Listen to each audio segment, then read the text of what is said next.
Unplug the dongle. Plug into the USB port. Turn on the switch. Search and install the TestGift app in the Mac App Store. Click on the Apple logo and select System Preferences. Click Security and Privacy. Click Accessibility.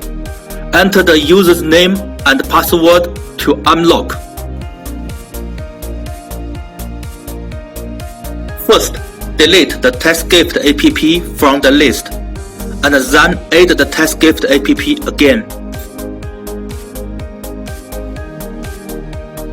Now the installation is completed, and the software can be used normally.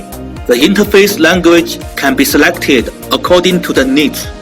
From left to right are Main Interface, Personal Settings Interface, Application Settings Interface, Device Management Interface. In the Application Setting Interface, we can select the user's language and the target language. Press and hold the voice typing button. 今天是2021年10月5日。 And hold the voice translation button. 今天是2021年10月5日，天气很好。 Press and hold the voice search button. Google, Facebook,